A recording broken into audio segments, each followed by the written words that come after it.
Hi guys, welcome to something a little bit different. I thought I'd have a little bit of a break from the Manchester United series, just a bit of a one episode thing. So I thought I'd just bring you a little bit of an experiment.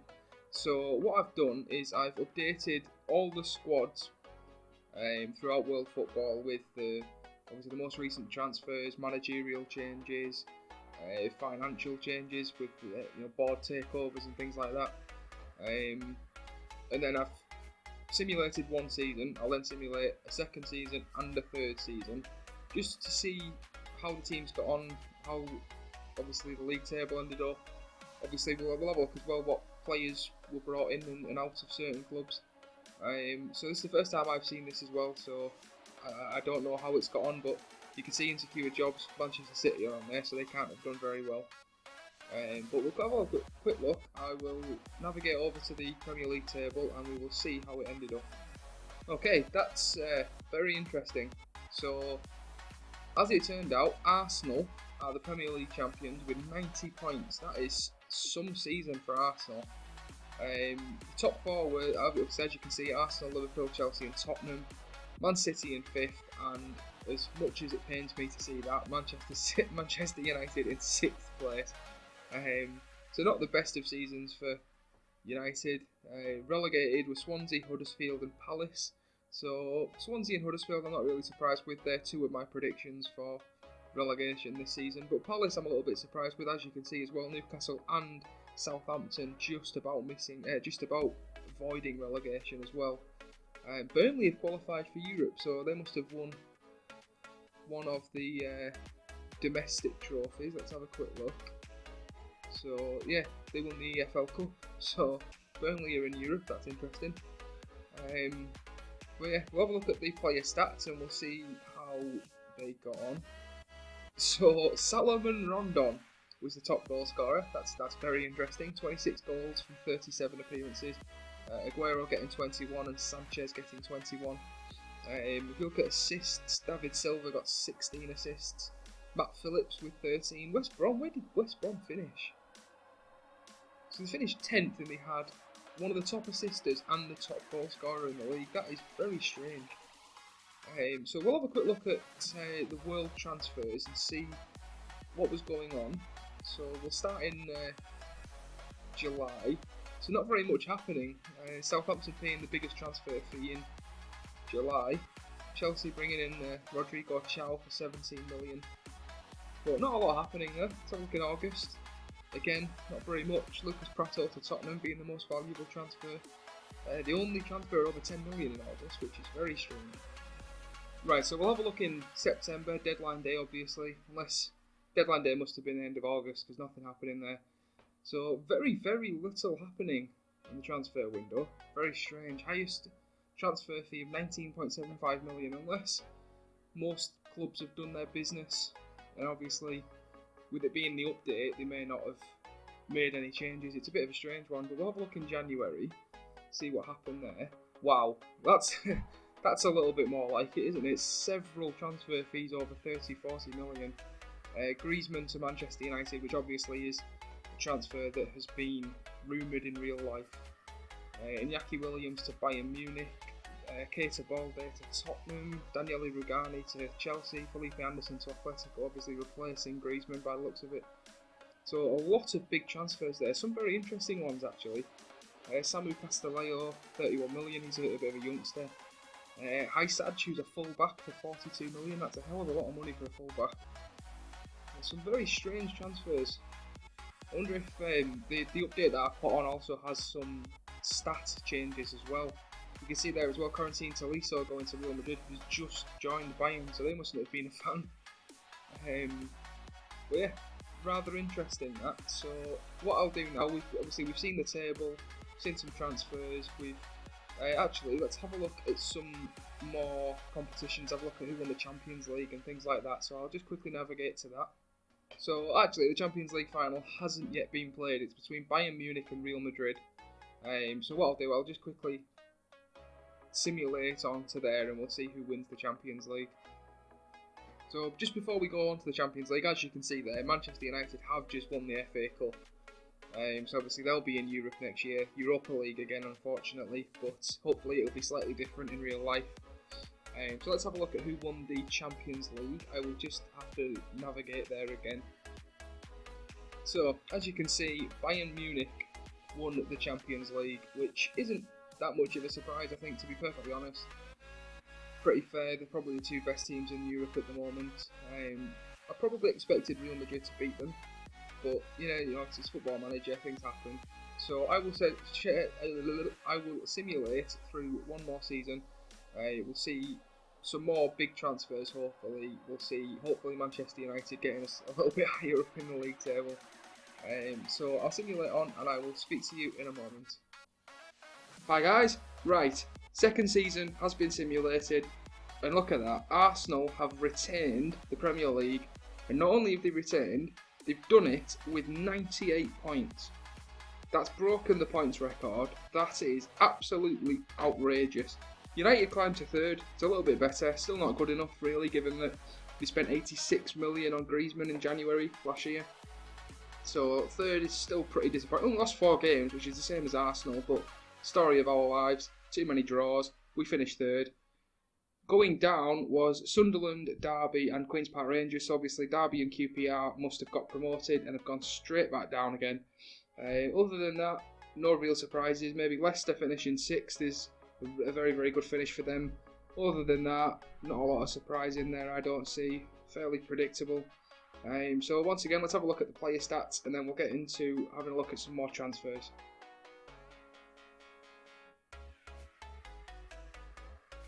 So in terms of goal scorers, Aguero, top goal scorer, and second was Tomer Hemed. Another very, very strange, a joint top as well.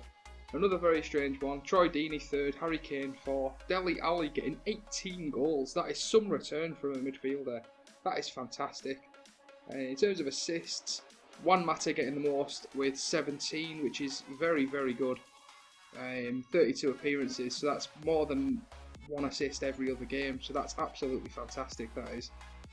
So we'll move on, we'll have a quick look at some transfers and then I'll simulate another season. Right, so that looks a bit more like it. In June there was a £56 million transfer of Aymeric Laporte from Athletic Bilbao to PSG. Sandro, who moved to Everton this season in real life from Malaga, has joined PSG for what can be a £40 million deal. Benteke moved to Everton to replace him by the looks of it, £30 million. Virgil van Dijk signing for Manchester United, that's a very good defensive acquisition from them. Other than that, you can see them there, I'm not going to read them all out. No real surprises there. Wilfried Zaha leaving Palace again. Andrew Robertson to Newcastle. No real surprises. Let's move on and see what happened in July. So, Julian Weigl has left Dortmund and joined Manchester City for 72 million. Julian Brandt has joined City also for 63 million. Danny Carvajal going to Chelsea for 54. Oscar DeMarcos, the full-back, going to Man United for 34.5. Jairo Riedewald going from Ajax to Chelsea. Quite a few transfers on there of fairly big amounts of money. Paco Alcácer moving from Barca to Liverpool for 42 million, that's quite a big deal. Divock Origi for 38.5, that's a fairly big deal. Other than that, nothing really to shout about that I can see. Man United signing Fred, as obviously I did in my Man United save that's ongoing at the moment. Matthias Kranviter going to AC Milan, he's a very good young player. Jack Grealish moving to Huddersfield. So let's move on, let's see what happened in August. So we've already seen the biggest deals by the looks of it. Djibril Sidibe going to Real Madrid was the biggest transfer at 45 million. Kevin Volland going to City, 40 million. Thiago Maia going to Real Madrid, he's a very, very good youngster. Mario Fernandes going to Monaco. Let's try to see if there's any on there that are worth mentioning. Don't think so. So let's have a look what happened in January. So Jean-Michel Seri moving from Nice to Jiangsu for 43 million. Simone Zaza going to Man United for 13 million. That's a very strange one. Moving down the list, Callum Chambers, 31.5 million. That's big money that for a player like Callum Chambers. Rodrigo Chow, who obviously only just signed for Chelsea, has left and gone to Roma. Other than that, Moussa Dembele going to Everton for 11 million. That's a very, very nice bit of business for them. Other than that, Victor Moses has left Chelsea. Not a lot else on there really. So let's move on, have a look at some domestic competitions and check out the Champions League again. Right guys, I realised I didn't show you who won the Europa League in the first season. It was Dortmund. They won 2-1 after extra time against Olympique Marseille. And then in the most recent season, Monaco, again, we get a French team in the final. That's a bit of a surprise against a German team. It's a bit strange. Two completely different French teams, two completely different German teams, both in the final. Monaco picking up the win in that one to win the Europa League. So let's have a look at the Champions League. So Tottenham won the Champions League. That's a bit of a surprise. Beating Chelsea in the final. Did not expect to see that. That really has taken me by surprise, that one. So yeah, Tottenham, champions of Europe, first time ever, I believe. They've never won the Champions League. I'm not sure if they ever won the old European Cup. So let's move on. I'll have a quick look at the domestic trophies, see who won the EFL Cup and the FA Cup, and then I will simulate one final season, and then I might even simulate 2 more seasons, so it's 5 years after the update, and just see what's happened, just out of interest. So let's have a quick look at who won the EFL Cup.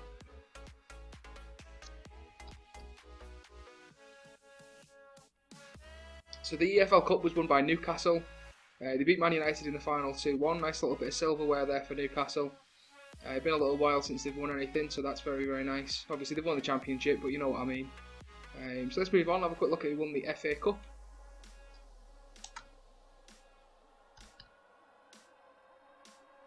So United won the FA Cup again, 2 seasons in a row. 3 out of the last 4 seasons, obviously, because they won it in 2015-2016 in real life.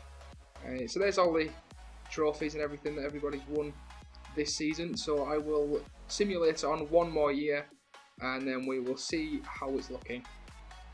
Right guys, so that's another season passed. So let's take a look at the Premier League table and see how everybody got on. So as you can see, Arsenal with a 3rd Premier League in a row. I've never seen this before. It's just absolute domination from Arsenal. It's top 4: Arsenal, City, Tottenham and Man United. Chelsea's 5th, Liverpool 6th. No surprises there really. Aston Villa, Reading and Palace going down, so Palace must have come back up and then gone straight back down again. So no real surprises there, to be honest, looking at that. Let's have a quick look at the domestic cups before we move on.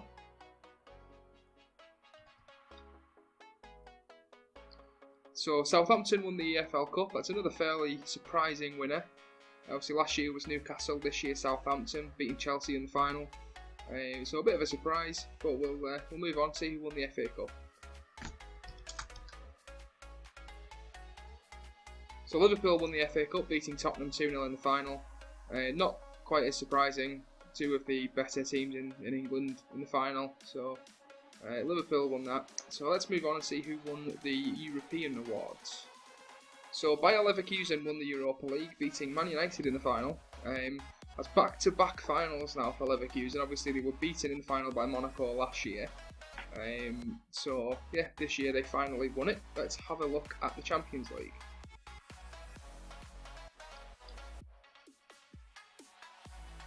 So the Champions League final hasn't actually been played yet. The final is between Chelsea and Tottenham, so another all-English final.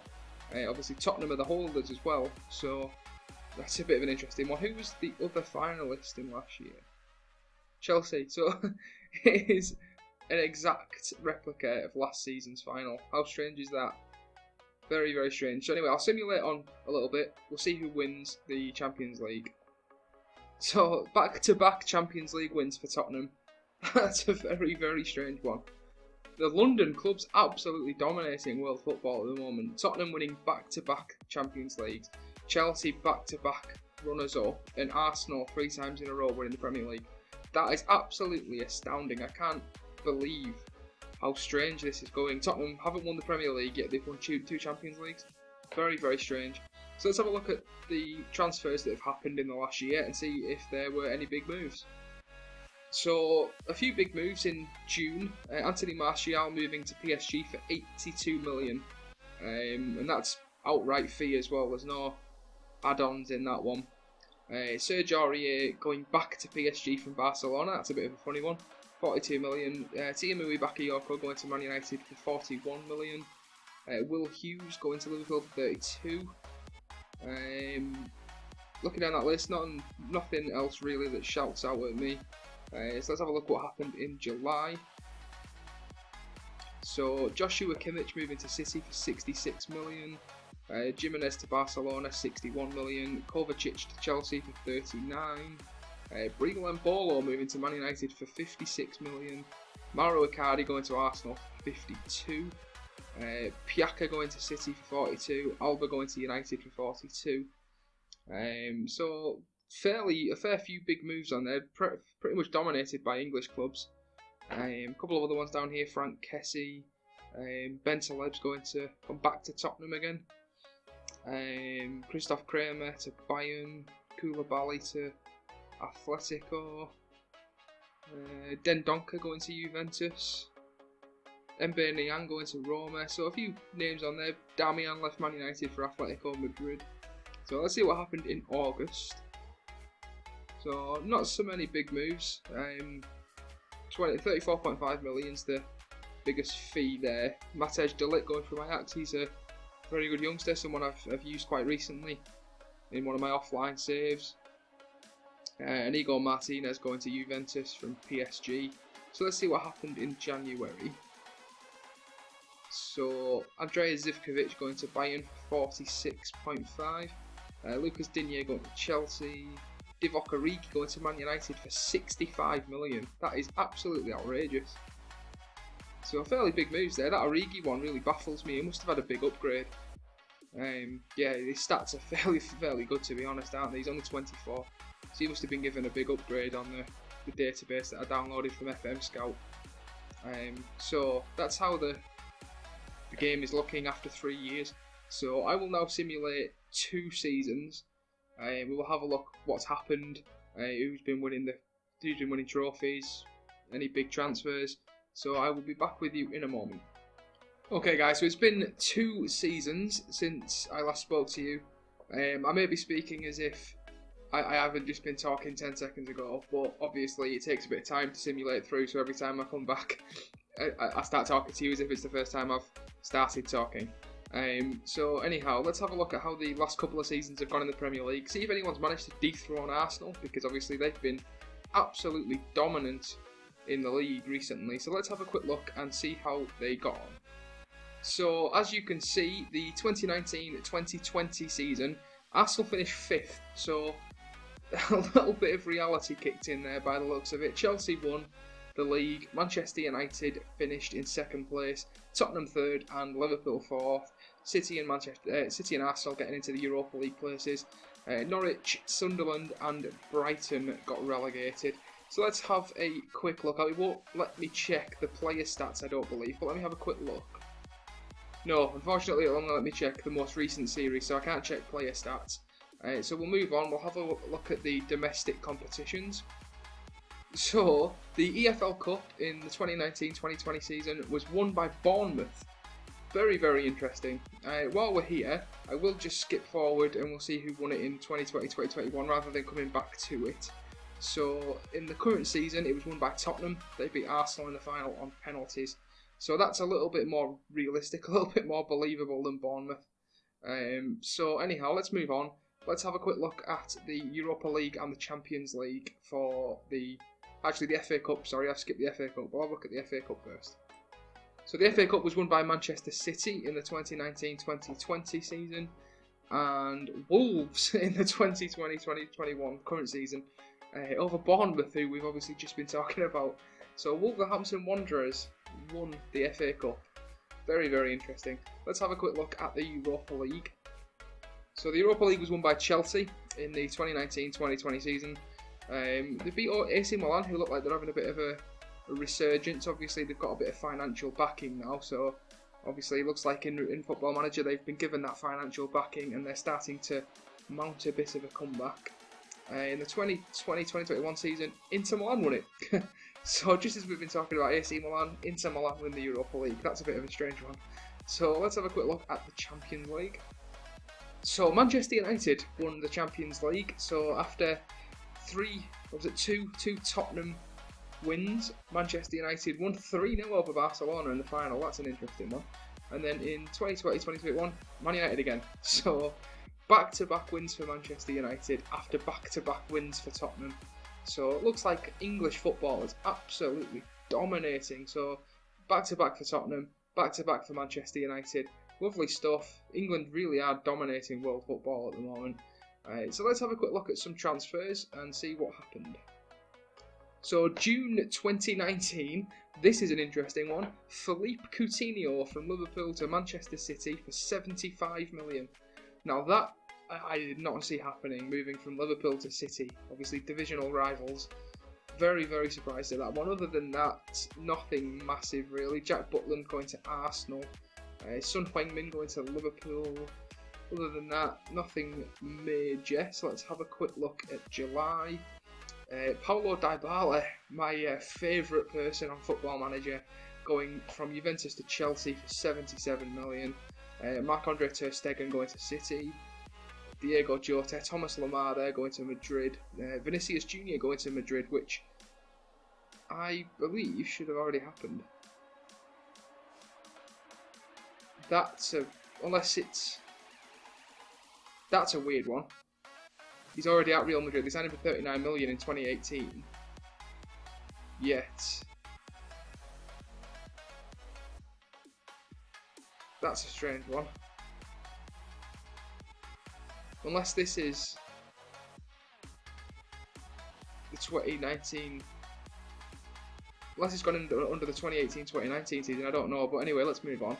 Leon Goretzka going to Manchester United and Sergio Rico going to Barcelona.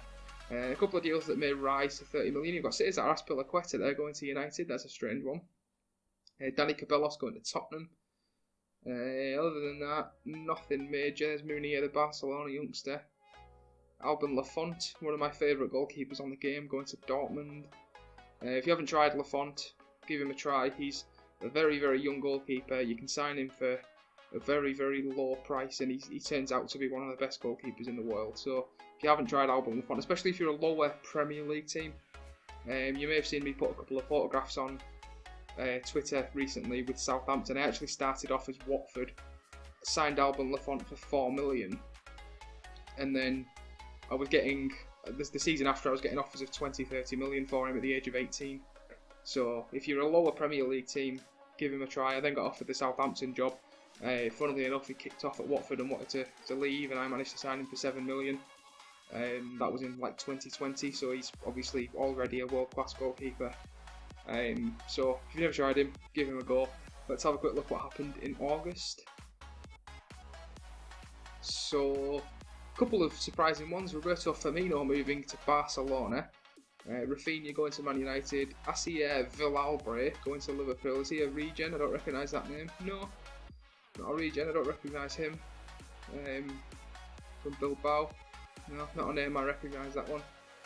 John Swift moving to Burnley. Andrea Conti going back to Juventus. Other than that, nothing major happening. So let's have a look at what happened in the January transfer window. Sandro moving back to Real. Oh, it was Barcelona he was at, wasn't it? So Sandro moving to Real Madrid. Wow. Look at them stats. 25 still. So obviously Everton signed him in real life. He went to PSG for 40 million. I mean, he's not exactly been prolific, has he? For a striker, he's never scored more than 11 goals. How's he worth that amount of money? He's obviously not been like an out-and-out first teamer, has he? Because other than his season at Everton, when even then he still only got 10 goals and they got 40 million for him. Them stats, to me, he should be scoring a heck of a lot more goals than he is by the looks of that. Bit of a weird one, but he looks like a phenomenal player and he's just not scoring enough goals, really. 2 goals in 13 games for Spain as well, so doesn't look very prolific for what his stats show. João Mario going to Barcelona. I've never seen that happen. He normally goes to Chelsea whenever I've done a save. Mayoral going to Chelsea. Martin Ødegaard going to Bayern Munich. And then below that, some slightly lesser moves. Julian Brandt moving to Bayern. That's a Very low price deal that, considering they didn't buy him that long ago. Rakairo Zivkovic to Southampton. So a few big deals in January, but nothing massive. So let's have a look what happened in the 2020-2021 season. So Kurt Zouma moving to PSG for 77 million. That is a lot of money for a centre back. 77 million for Kurt Zouma. Josh Tymon moving from Stoke to Liverpool. Florian Andone to Tottenham. Ruben Duarte to Arsenal. And then below that, a couple of moves. Andros Townsend on the move. Isaac Success. Ronaldo Vieira from Leeds. So, a couple of moves. Gonzalo Higuain there going to PSG for 6.25 million. Obviously, he'll be getting on a little bit now, but probably still baggy. He's still got 20 finishing at the age of 33. You know, still bags more than Sandro, who's a £70 million striker apparently. So, pretty much a bargain there. Nick Powell there, ex-Man United player. So let's have a look what happened in July. So, a few big deals there. Ousmane Dembele going from Dortmund to Chelsea for 68 million. Bernardo Silva going to Barcelona. Timo Werner moving to Bayern. Bernardeschi there, got to Tottenham. Benjamin Henrichs going to City. Alex Grimaldo going to City. James Rodriguez going to Man United for 25.5 million. Not gonna lie, kind of wish we signed him in real life.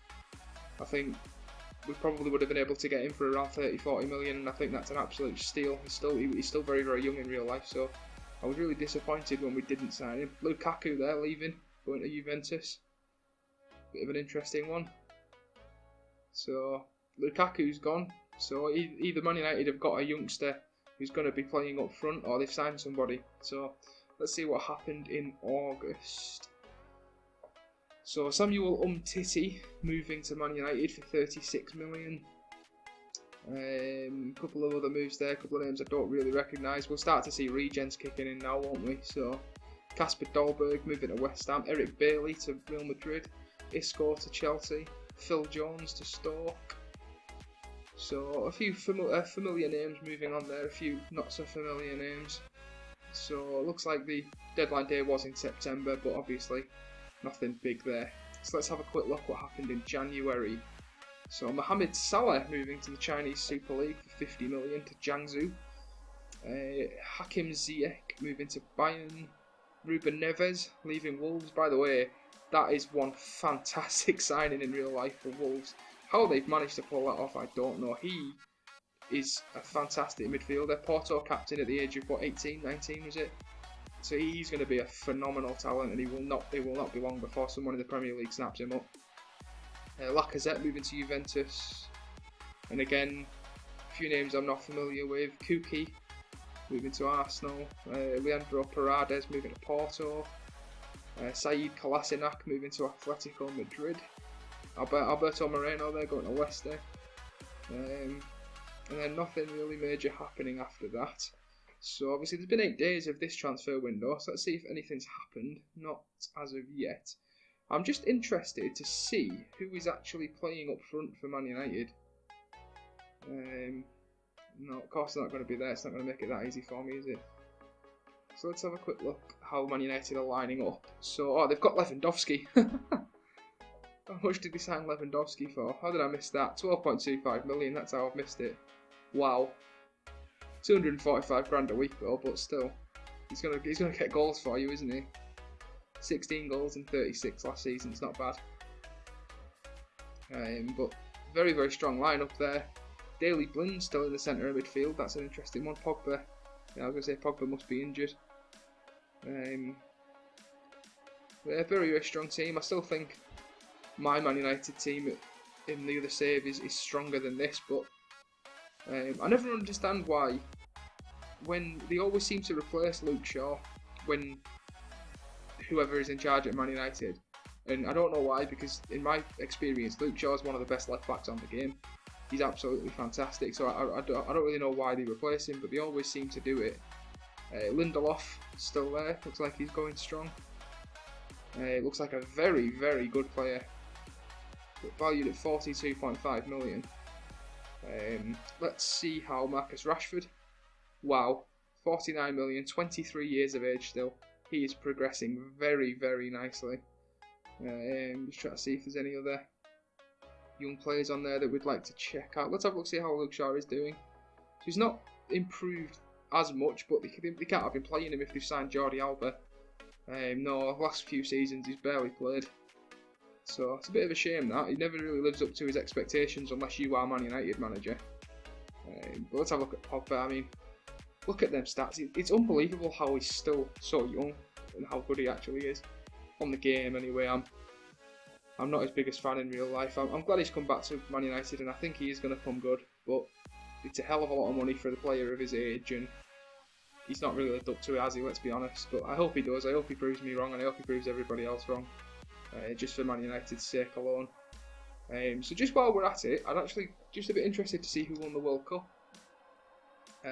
So it looks like Spain won the most recent World Cup. So this 2018 World Cup was indeed won by Spain. They beat England in the final, interestingly enough. So England got all the way to the final and then got beat by Spain 2-0. Let's have a look how England line up, see if they've got any regens in there yet. No, not really. Let's have a look at Dele Alli. Dele Alli, 50 million. He's going to be an absolute world beater, isn't he? So anyhow, that's how this video is going to end. It's something a little bit different. I just fancied doing a bit of a change, really. Change it up a little bit rather than just uploading Man United videos all the time. That will obviously return in the next couple of days. But I hope you did enjoy. If you did, leave a like on the video. Subscribe to the channel if you haven't already, and I will see you next time.